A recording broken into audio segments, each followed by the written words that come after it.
자, 2021년 7월 8일 새벽 5시 예배에 하나님께서 우리에게 주신 말씀은 시편 32편 두 번째 시간입니다. 시편 32편 두 번째 시간으로 우리 4절부터 6절까지만 합독합니다. 주의 손이 주야로 나를 누르시오니 내 진액이 빠져서 여름 가뭄에 마른같이 되었나이다. 셀라. 내가 이르기를 내 허물을 여호와께 자복하리라 하고 주께 내 죄를 아뢰고 내 죄악을 숨기지 아니하였더니 곧 주께서 내 죄악을 사하셨나이다.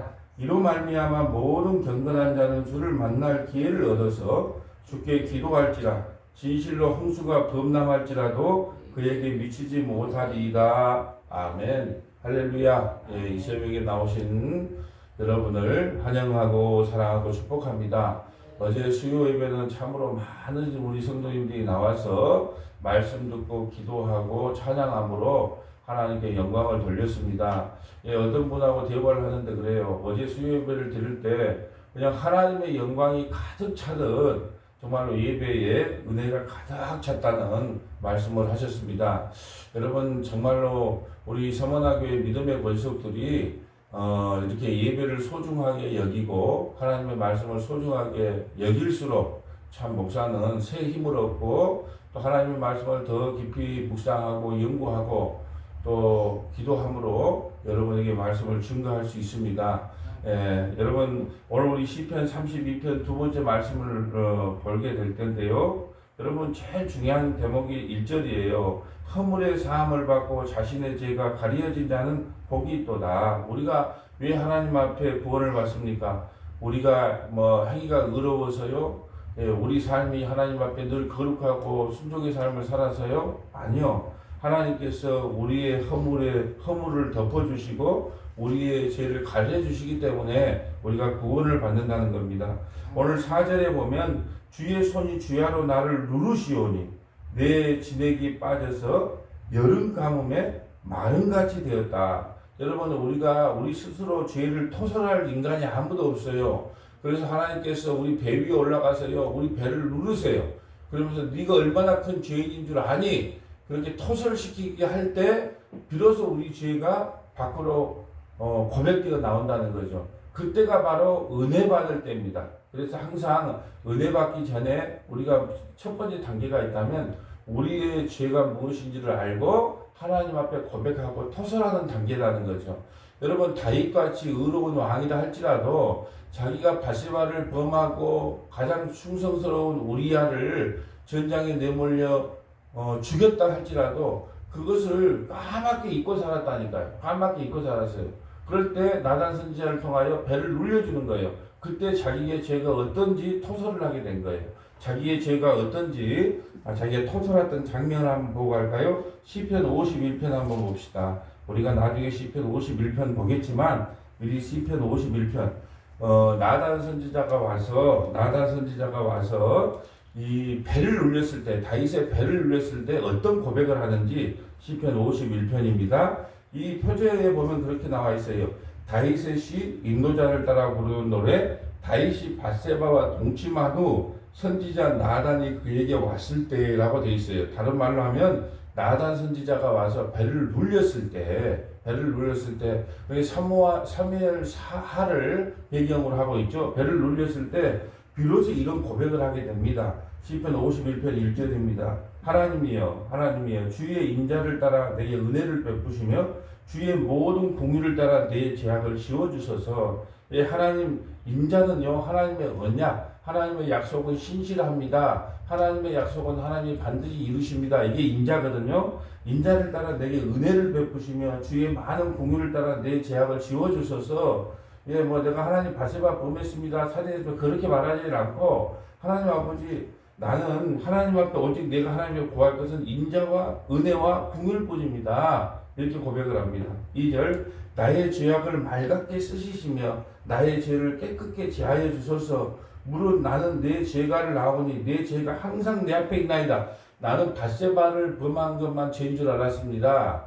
또 살인한 것만 죄인 줄 알았습니다. 그러나 내가 이 하나님께서 내 위에 올라와서 나단 선지자를 통하여 내 배를 눌려주니까 내가 항상 죄 가운데 산다는 거예요. 항상 죄 가운데 사는 거예요. 여러분, 우리가 하나님의 은혜를 받으면 받을수록 받았다는 증거가 뭐냐 하면 그 죄가, 나의 죄가 단지 살인하고 간음한 것만 죄가 아니라 내 일생의 모든 삶이 다 하나님 앞에 죄였군요. 이런 고백을 하게 된다는 거죠. 예, 4절 봅니다. 내가 주께만 범죄하여 주의 목전에 악을 행하였사오니, 여러분 바세바와 우리아에게 죄를 범했는데 주께만 범죄하여 주의 목전에서 악을 행하였다고 합니다. 주께서 말씀하실 때 의로우시다 하고 주께서 심판하실 때 순전하시다 하리라. 내가 하나님 앞에서, 하나님 앞에서 모든 나의 삶을 비춰봤을 때 죄 덩어리고 죄 생산공장이고 죄 자판기입니다. 그렇기 때문에 하나님께서 나에게 은혜를 베풀어 주시지 아니하면 살 수가 없습니다. 이런 고백을 하고 있는 거예요. 5절에 내가 죄악 중에 출생하였으며 어머니 죄 중에서 나를 잉태하였다. 어머니가 죄 중에서 나를 잉태하였다. 나는 모태 죄인이라는 거예요. 모태 죄인. 우리는 모태 신앙을 자랑하잖아요. 우리 어머니가 뭐 뱃속에서부터 뭐 믿음으로 나를 낳았다. 아니요. 우리는 모태 신앙은 없어요. 모태 죄인만 존재합니다. 그 죄인을 하나님께서 십자가를 통하여 의인으로 만들어주는 거예요. 여러분 보세요. 내가 죄악 중에서 출생했다는 거예요. 내 어머니가 내 죄 중에서 나를 잉태했다는 거예요. 그러니까 내가 나단 선지자가 와서 나 배를 눌려주니까 이 하나님 앞에서 죄인일 뿐 아니라 나는 그 뱃속에서부터도 내 뼈 마디마디 오장육부가 나는 오직 죄로 가득 차 있습니다. 이런 고백이 나오는 겁니다. 여러분 보세요. 왜 우리가 하나님께서 이렇게 문둥병자를 고쳐주시냐 하면요. 문둥병자의 가장 큰 특징이 뭐냐면 이 감각을 잊어버린 거예요. 감각을.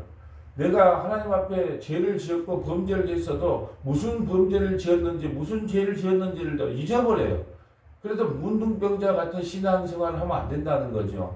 여러분 하나님 앞에 늘 예민하게 민감하게 반응해야 되는데 그 문둥병자 같은 신앙은 내가 하나님 앞에 무슨 죄를 지었는지 그걸 모르고 산다는 거죠. 여러분 우리는 하나님 앞에요 늘 죄인으로 발각되는 게 첫 번째예요. 왜요? 그렇게 해야만이 하나님의 은혜와 공유가 자비를 구하며 하나님에 나갈 수 있는 거예요.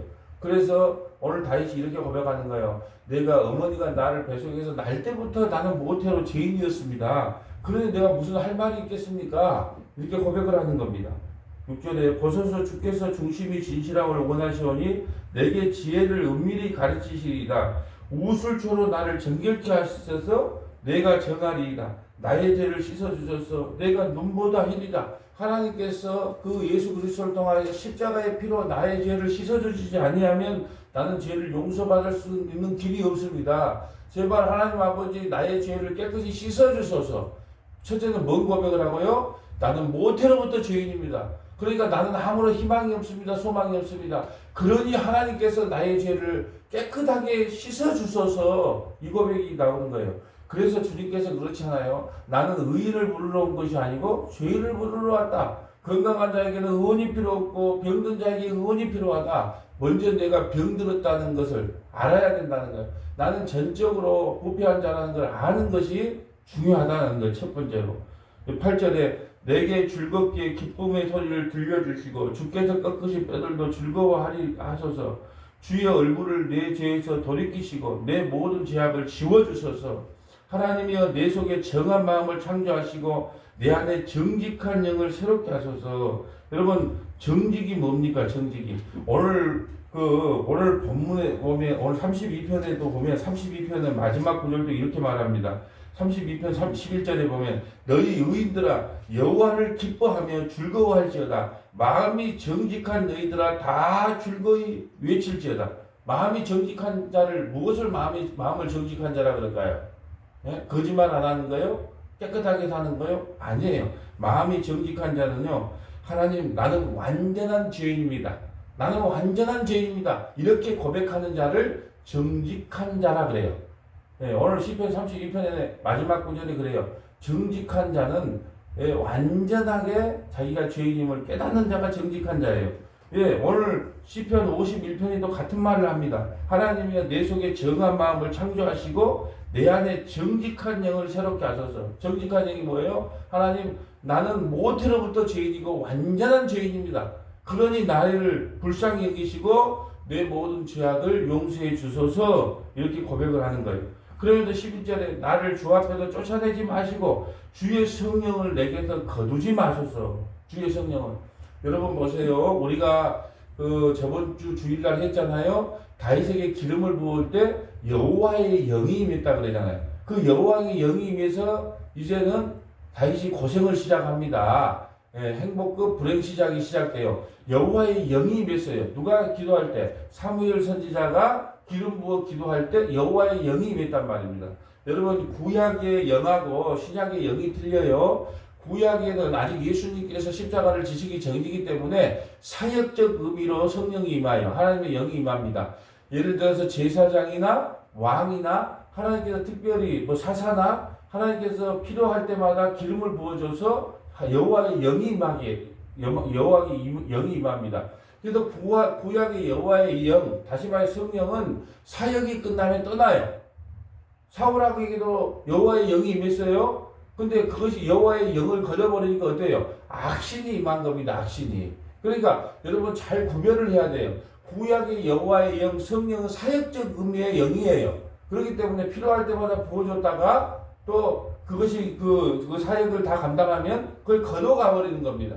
그러나 신약의 성령은 틀립니다. 왜요? 이제 예수 그리스도께서 십자가를 지심으로 말미암아 우리가 영원한 하나님의 거처가 된 거예요. 그래서 내가 거처를 마련하겠다 그러니까 예수님이 먼저 가서 금은 보화로 집을 질러나? 요한복음에 나오잖아요. 내가 너희보다 먼저 가서 거처를 짓겠다 그러니까 다 가서 황금 보석으로 집 지어놓고 있는데요. 맨션 지어놓고 있는데 택도 없는 소리예요.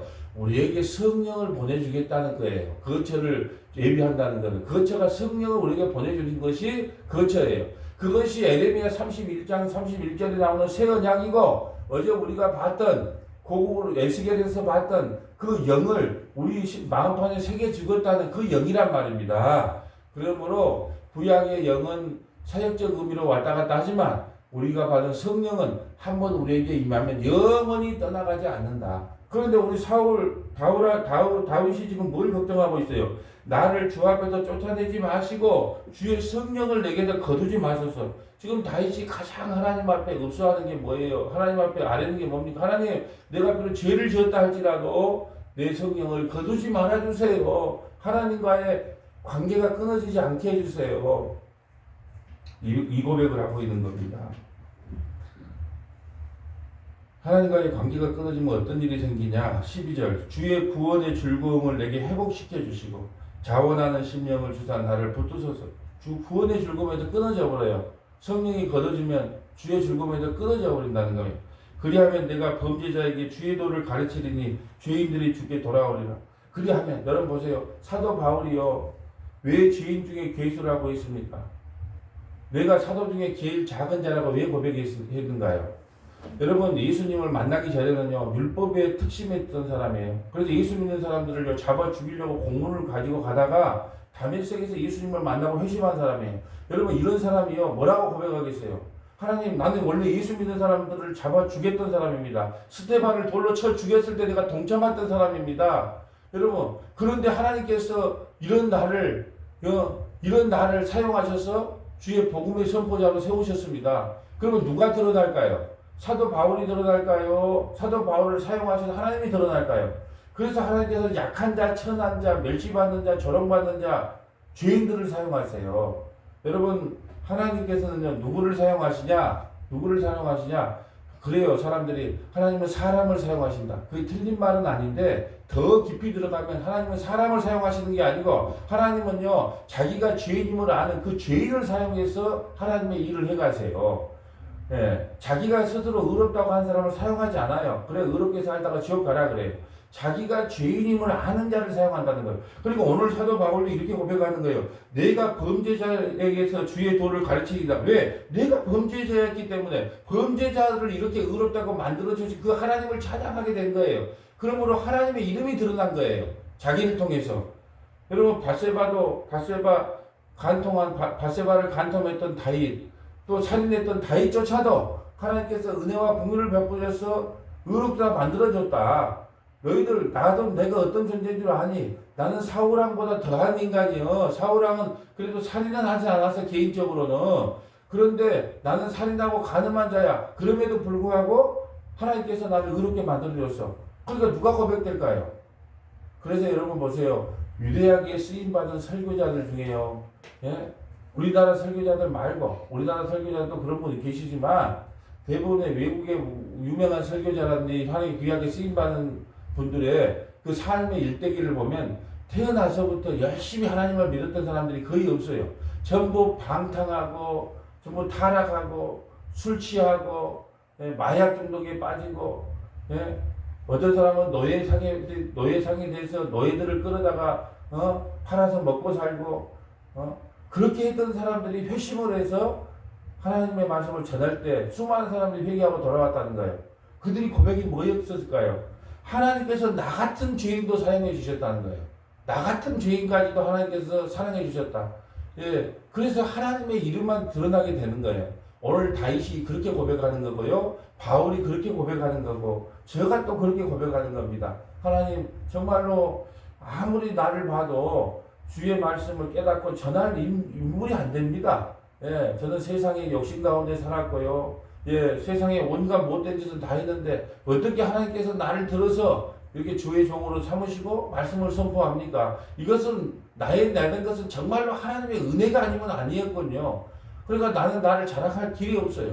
그러니까 하나님께서 나에게 성경을 깨닫게 할 때마다요, 그것을 여러 사람들에게 그냥 풍성하게 나누는 거예요. 예, 프린트서 해서 주기도 하고, 책을 만들어 주기도 하고, 나누는 거예요. 나눌 때요, 놀라운 일이 생기더라고요.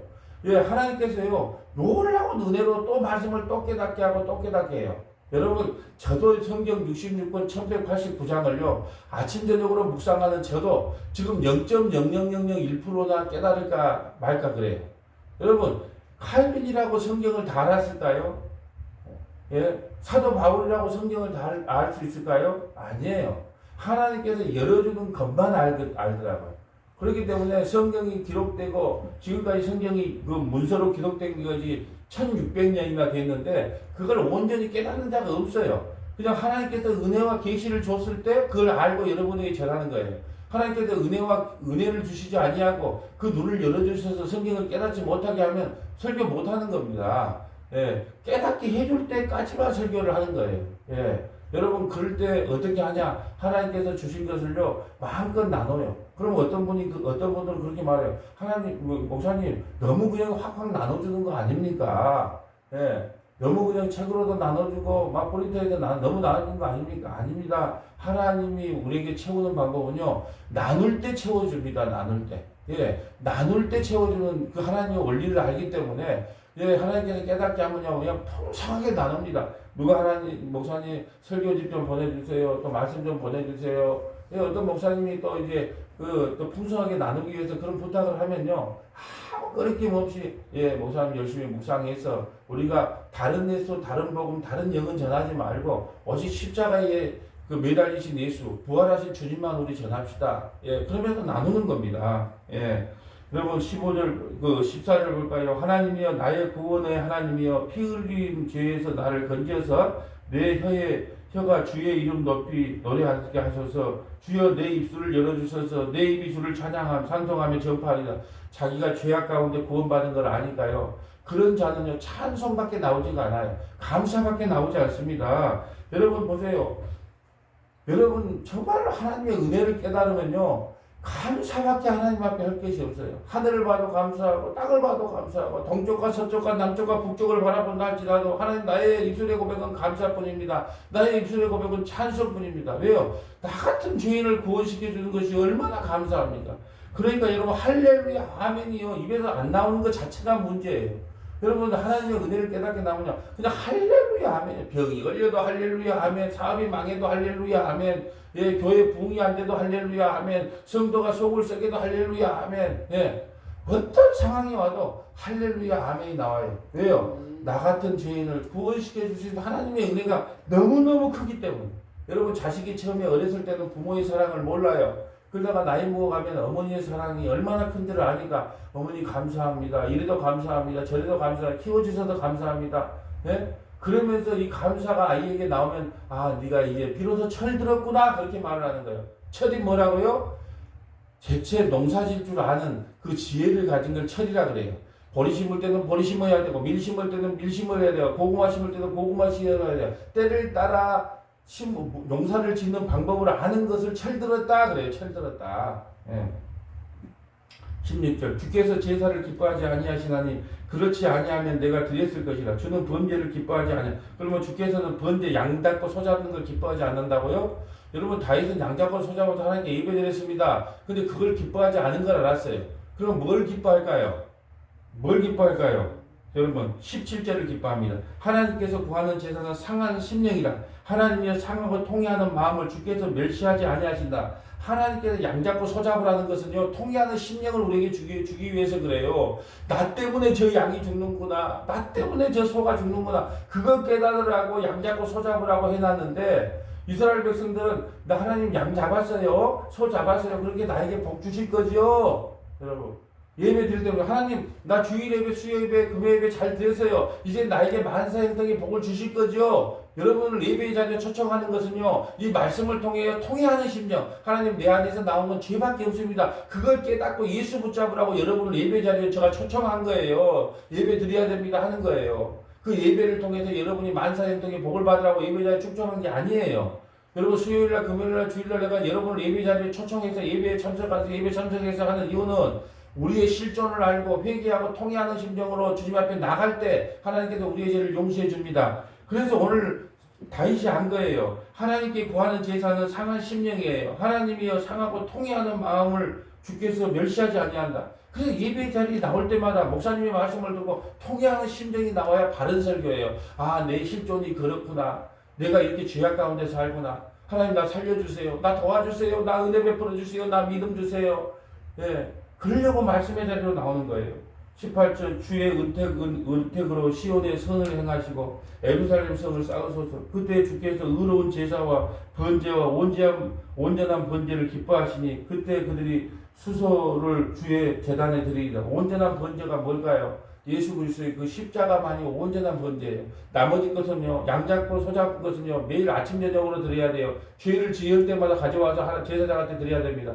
이건 죄를 깨닫게 하는 제사입니다. 그러나 온전한 제사는 한 가지밖에 없어요. 십자가에서 나를 위해 죽으신 그 온전한 번제만이 우리를 죄와 사망에서 구원시켜 주신다는 거예요. 여러분 오늘 말씀을 정리합니다. 오늘 시편 32편 4절 한 구절 설명한 거예요. 시편 32편 4절에 주의 손이 쥐하로 나를 누르시니 내 진액이 빠져서 여름 가뭄에 마른같이 된다. 여러분 혹시 하나님께서 지금 여러분의 죄를 토설시키지 않습니까? 그럴 때요 하나님 내 몸에서 나오는 거 오장육부 속에 나오는 거 다 죄밖에 없습니다. 그러니 하나님 나의 이 상한 마음 통해하는 마음을 불쌍히 여기시고 이 하루도 나에게 구원의 은혜를 베풀어 주셔서 이렇게 고백하는 저와 여러분 되시기를 주님의 이름으로 간절히 축복합니다. 아멘. 기도하겠습니다.